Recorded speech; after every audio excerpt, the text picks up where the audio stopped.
Welcome to the first Morpheus Intelligence update of 2022. So really looking forward to this one. This is right in the sweet spot for me in terms of what we actually do here and what Morpheus Genius is all about and all of that kind of stuff. So, we are now going to be talking today about becoming a conscious leader.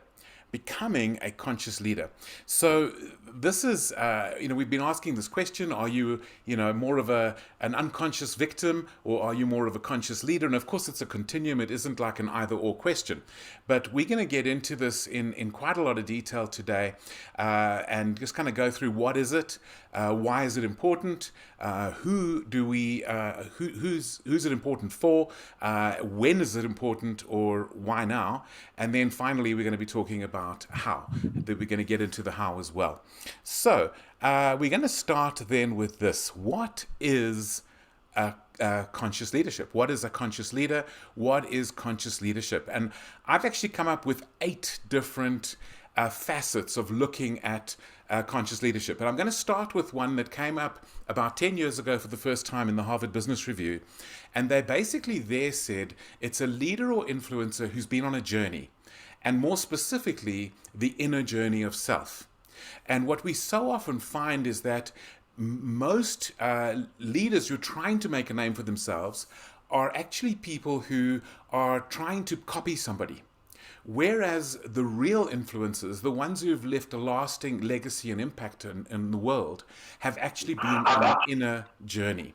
And I think it's really, really important that we, are very, very aware of that, and that we have this idea of, is it an integral part of who we are, this journey of self, and so that becomes a really, really central issue. So that's the first one. What else? They're continually dealing with their limiting beliefs and conditioned mindsets. So they're on this journey of, the limiting beliefs and the conditioned mindsets are being shifted, either systematically, sometimes dramatically, but it's this process and they're continually working on it. The third one is they are conscious of themselves, they are conscious of others, they're conscious of their environment, and for many, they're also spiritually aware. Some people put less and more emphasis on that particular piece. So that's the third one. The fourth one is a conscious leader is someone who influences more through asking great questions than giving great answers. And the reason for this is quite simple. Conscious leaders raise up other leaders and other influencers. And the way that they do that is they do it by inspiring things inside of people and pumping information from the outside in, especially if it's not linked to that person's uniqueness, can actually make them more dependent on you rather than raise them up to be self-reliant. Whereas when we lead by asking great questions, we're drawing up, raising up their self-reliance. We're raising up them to actually function more independently. And so conscious leaders are very aware of this, that yes, sometimes they have to give answers, but probably about 2/3 of their leadership is about questions and about 1/3 about answers. And it also is situational as to when they use that. The fifth point is they are emotionally intelligent and aware. Emotionally intelligent and aware. And so that we know is a journey. A lot of people don't understand this, but emotional intelligence is not a gift or a talent. It is a skill. It's something that can be learned. It's something that can be acquired. And it starts with self-awareness, and then self-management, and then social awareness, and relational management, and so on. And so they are emotionally intelligent and aware. The next one, which is the sixth one, is they focus on growing their strengths and partnering for their weaknesses. So one of the fallacies that we've seen in life is that life is about fixing what's wrong with you. But if you look at all the people who've excelled in life, they've not focused on what's wrong. They've focused on what's right. They haven't tried to become well-rounded. They've in fact been quite sharp. And so they focus much more on their strengths, but they realize that they need to build incredible relationships and partnerships in their areas of weakness. The seventh one is that they live in integrity with themselves. Now, that might sound a little bit weird because the moment I speak about integrity, most people I know would kind of go, yeah, I live a pretty good life of integrity. Well, here's what's really interesting is when you start focusing in, but are you in integrity with yourself? In other words, are you true to your word to yourself?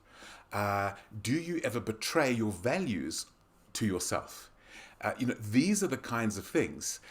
Do you set yourself, I've got a clear purpose, this is what I'm going to do, and then you don't do it?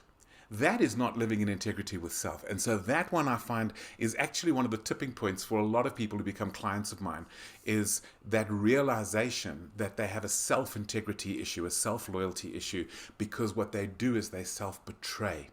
And that's what that opposite is. And so conscious leaders live in integrity with themselves. And then they finally, number 8, have a clearly defined and lived purpose. Now, by the way, some of you might be frantically taking notes. We will be giving you a handout with all of these points on. We'll be emailing that to you after the event with a link to the recording as well. And so that will be coming in the next couple of days. So that is what a conscious leader is. So let's move along from that into a poll. And so this particular poll we're going to do, I'm going to share with you my AHA slides, and you can, Cindy will paste the link into the chat as well. And oh, it's not that screen. It didn't work. That's weird. Okay. Cindy, could you just confirm that you can now see the AHA slide screen? Yes, I can. Okay, thank you very much. So you can join by you scanning this code, or if you go to ahaslides.com/M which stands for Morpheus Intelligence Update. And you can do this on your phone, or you can do it on your laptop, but the phone is actually quite convenient because then you can still see this big screen and you can enter and participate. Okay, so so if you've scanned the QR code or you've gone to ahaslides.com/MIU, Morpheus Intelligence Update, we're now going to go to the first question. And the first question is, of those 8 points I just made, which of them are most true of you? Which of these is most true of you of those 8 points that I made? And you can participate through the AHA slides.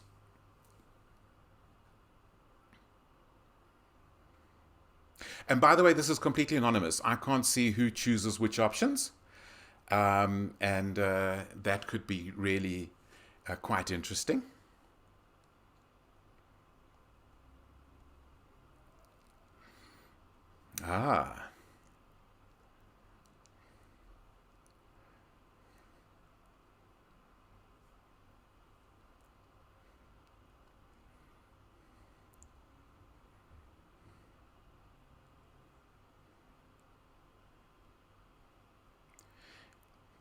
Okay.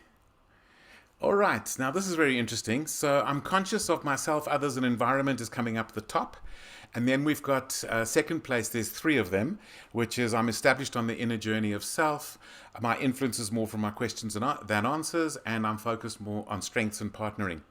Very nice. And the one that is lowest, isn't that interesting, is I live in integrity and loyalty with my truest self.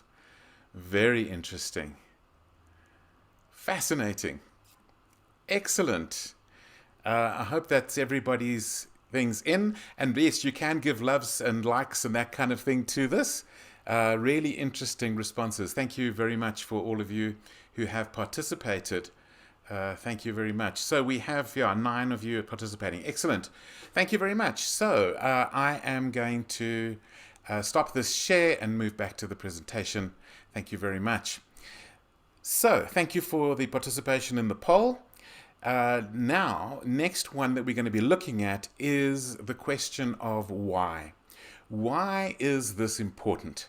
Why do we need to put this focus in place around these issues of conscious leadership? It's great that you've defined it, Ian, but what's the point?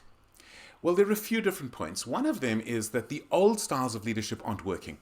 So old styles of leadership, a lot of command and control, a lot of do as I say, not as I do.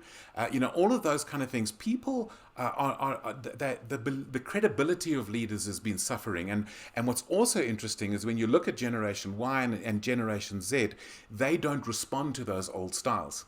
And so we want to influence our world, as a very, very high percentage now is Generation Y or Z. And so those leadership styles aren't working. The second point under the why is that most people are crying out for authentic connection, and they want to be influenced through an authentic connection. And they're very tired of this sort of distance, this sort of mechanical style leadership or something like that. They want some kind of a connection. The third reason that this is so important is actually about motivation. A lot of people don't get this. Motivation is actually an inside job. So a lot of people call me a motivational speaker. I don't like that. I'd rather be called an inspirational speaker. And the reason I don't like being called a motivational speaker is I can't motivate you. I can create an environment which engages with your own motivation. And real quality motivation always comes from the inside, and conscious leaders are much more likely to ignite that real motivation inside of people than the sort of external, carrot and stick type motivation, which really doesn't work properly. It's now been very well researched. It's so limited, so constrained, and it's not optimal in any way whatsoever. So that's the third reason. And the fourth reason is that we want to build self-reliance, not dependence. This whole idea of when we are raising up our people, do you want them to be dependent on you? Do you want them that every time they've got a question, they must come and ask you? Every time there's an issue, you've got to solve it. That's not what we really want. We want to lead in a way that is empowering and builds self-reliance. And again, conscious leaders are going to do that. Unconscious leaders are not. Okay, so that's the why of this. We're now going to move on to the next one, which is who. So who's this for? Who needs to become a conscious leader? And so the first thing I would say is anyone who wants to live a life of lasting impact and influence. So if your goal is you want to influence in a way that's going to last, it's going to be sustainable, and it's going to create an impact and perhaps even leave a legacy. So then a great idea to become a conscious leader. Now, some of you might be thinking, yeah, but I'm not so much of a leader. I'm a coach and I'm a parent or whatever. Then you're a leader. And so I'm going to put the second point of who needs this is anyone who wants to embed their values into their people, their team, their family, their classroom, their coaching client. If you want to embed those values, the idea is as a conscious leader, you will be imparting your values. Whereas when you're doing, do as I say and not as I do, you're imparting deceit, actually. That's what you're imparting. You're imparting double standards. And so a conscious leader is much more likely to impart their heart, their values to their people. And then the final point of who needs it is anyone who wants the liberty of influencing in a sustainable way. Because you see, when you are spending all day, every day, trying to be somebody else, trying to catch up, trying to be on the treadmill, just running, it becomes unsustainable. But if you want to leave a lasting impact, the sustainable way to do that is to lead from your truest self. Now, you cannot lead from your truest self if you're not conscious, if you are not self-aware. And so conscious leaders are much more likely, and then you tap into the well of wealth of knowledge and skill and wisdom and values. And that's so much easier to work with than to be constantly chasing the next shiny squirrel, as Bruce would say. So this is a lot about the who needs it, and I think it's really quite an interesting thing. And I'm not going to dwell on it, but I love this picture that my designer came up with for this of very often we are not aware of our emotions, we're not aware of things that are going on, our triggers, and the conscious leadership model takes us down a path where we can build that self-awareness, not to back down, but to stick in with what we're really doing, what we're really going with. And so that is such an important who of becoming a conscious leader. So I just want to say, David, welcome very much. Lovely to have you with us. And I know you've joined late, but we will send you the recording so you can catch up the first bit where we've defined what is a conscious leader and why is it important. And we've now just been looking at who is it for. So the next thing we're going to be, no problem. So the next thing we're going to be looking at now is we're going to be spending some time on the area of when. So what do you mean when, Ian? When what? So the reason I always include a when is because the when tells us about the why now.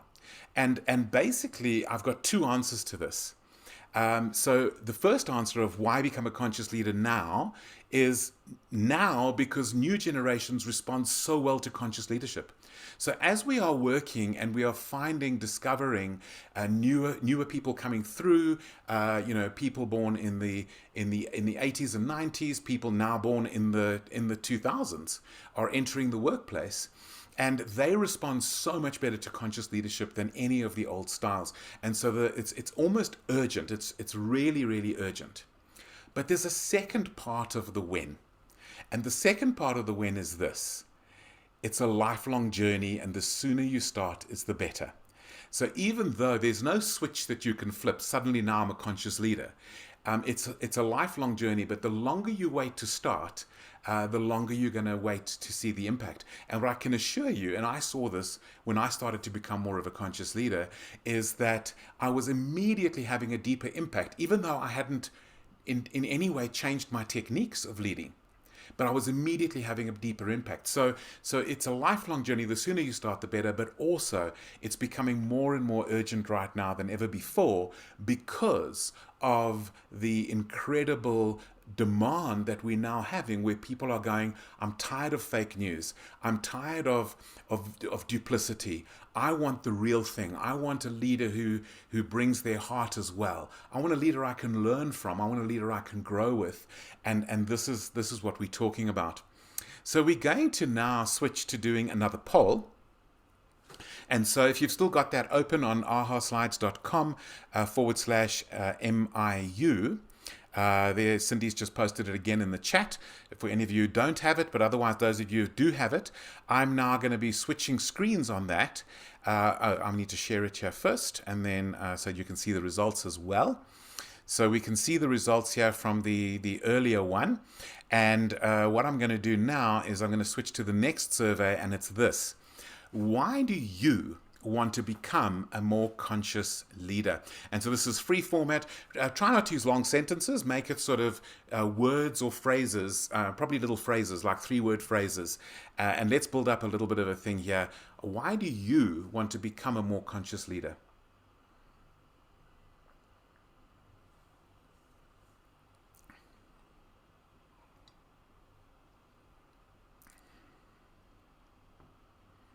Oh, isn't that cool?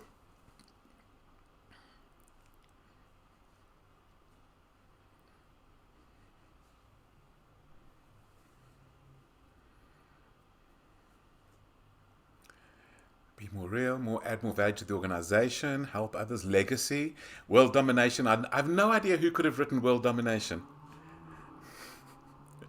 For those of you who don't know, it's one of Bruce's mantras. So thank you, Bruce.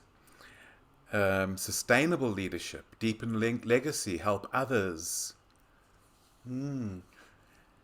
If there are any of these that you see which you suddenly really resonate with, type it in again. It'll make that phrase bigger.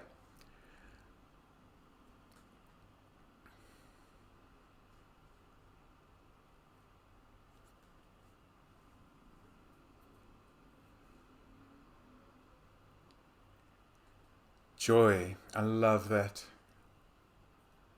I love that. Yes, may we lead with joy. Peace. Parenting. There we go. Big one. To enjoy leading. I love it. Growth. Yes, this is what conscious leadership is all about. Fantastic. All right. Thank you, everybody. I'm going to stop the share. There we got another one coming through. Sustainable leadership, enjoying leading, growth.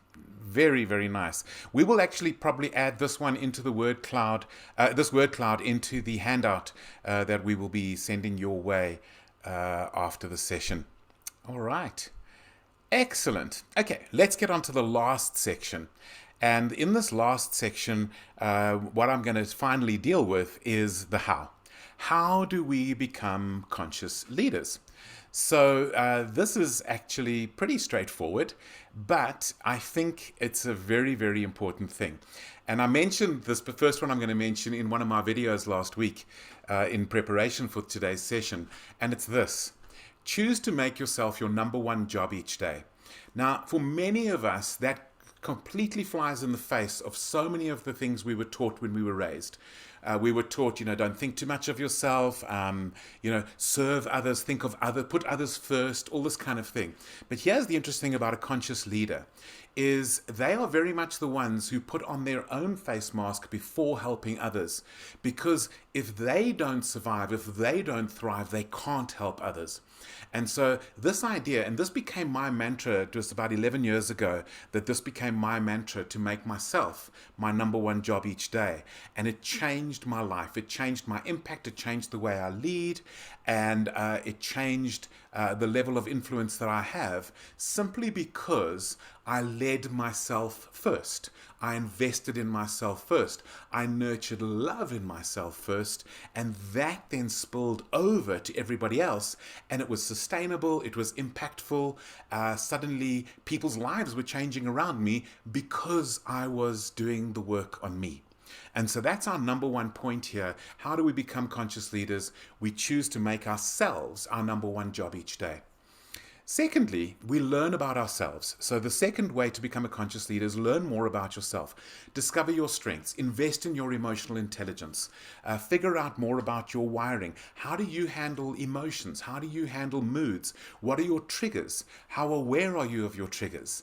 What are your sensitivities? Different people have different sensory sensitivities. Some people are more sensitive to sound or bright lights or strong smells. So even physically, discover who you are, become aware, learn more about yourself, and you can become more of a conscious leader because guaranteed over time, you'll start picking up things about others as well. And so again, everything in the conscious leadership journey is from internal to external. You make the investment here, you grow the love here, you grow the awareness here, and that then overflows into the way that you lead others. And then the third point here is build conscious relationships and community. Conscious leaders are not one-man bands or one-woman bands. Conscious leaders have an orchestra around them, relationships that they can rely on. When they're looking for a sounding board, they know who to speak to. When they want to bounce a business idea, they know who to speak to. They have the right connections, they have the relationships, they have a community where they can be vulnerable, where they can share things, which will help them in their awareness and give other perspectives. And of course, it will inspire those people in that community as well. And so one of my friends talks about, having your own personal board of directors. Even if you're not a company, have your own personal board of directors. Who can you rely on for what? Do you have diversity there? Do you know who to approach? And then, of course, the final point here of how do we become conscious leaders is might be good to get a coach, get a guide, get a mentor, get somebody who can ask you the right questions, because that's really what we're talking about here, is people who ask the right questions of you will help you to discover yourself, and you will be able to influence then from who you really, really are. So there we go. That's my how. Now, just to wrap up the session, we can have a bit of Q&A, but while we are doing that, I'm just going to remind you of next month's session. So if you've got questions, you can put them in the chat. I'll pick them up now. And I'm just going to remind you of next time's session. And what I want to do, let me just take my face away for a moment, is are your mindsets holding you back? So we're going to be talking mindsets next month. and it'll be the last Tuesday of February.